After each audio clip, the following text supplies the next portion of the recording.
એવી એસએનકે સ્કૂલમાં ધોરણ 6 માં અભ્યાસ કરતી વિદ્યાર્થીનીને ધોરણ 11 ના સિનિયર વિદ્યાર્થીઓ દ્વારા કરવામાં આવેલા પછાવણીને લઈ રાજકોટ એનએસયુઆઈ દ્વારા એસએનકે સ્કૂલ ખાતે વિરોધ કરવામાં આવ્યો હતો।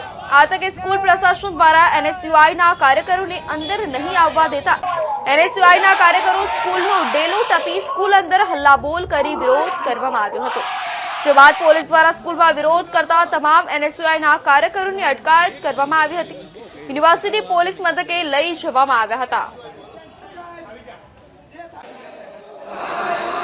ખાસ કરીને છેલ્લા 3-4 દિવસથી રાજકોટમાં આવેલી ખ્યાતનામ એસએનકે સ્કૂલ દ્વારા એક ધોરણ 6 ની વિદ્યાર્થીની કે જે છેલ્લા 3 મહિનાથી તેના સિનિયર વિદ્યાર્થીનીઓ દ્વારા એને ઉપર રેગિંગ કરવામાં આવતું હતું, તેને હેરાન પરેશાન કરવામાં આવતી હતી, ત્યારે આ દીકરી અને તેના ફેમિલી દ્વારા મેનેજમેન્ટને વારંવાર રજૂઆત કરી હતી, પણ ક્યાંક મેનેજમેન્ટ પોતાની સ્કૂલની રેપ્યુટેશન બચાવવા માટે થઈ અને કોઈ પણ પ્રકારના પગલાં લેવામાં નહોતા આવ્યા। ત્યારે આ દીકરીએ કંટાળી અને સોશિયલ મીડિયા અને મીડિયાના માધ્યમથી પોતાની વેદના ઠાલવી હતી અને પોતાનું દુઃખ કીધું હતું।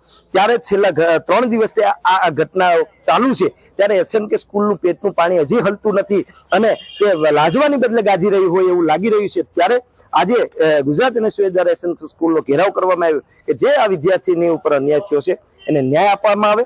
બીજું કે જે આરટીઈના વિદ્યાર્થીઓ સાથે ભેદભાવ કરવામાં આવે છે એ ભેદભાવ બંધ થવો જોઈએ અને આ તો અમે જેટલી સ્કૂલો છે સેલ્ફ ફાઇનાન્સ એને કહેવા માંગીએ છીએ, રાજકોટની તમામ સેલ્ફ ફાઇનાન્સ શાળાઓ કે ચેતી જાજો, આવો કોઈ ભેદભાવ જો વિદ્યાર્થીઓ સાથે કરતા છે, આરટીઈના વિદ્યાર્થીઓને અલગ ટ્રીટ કરતા છે તો આવનારા દિવસોમાં તમારી પર ખેર નથી। એનએસયુઆઈ સ્કૂલે જઈને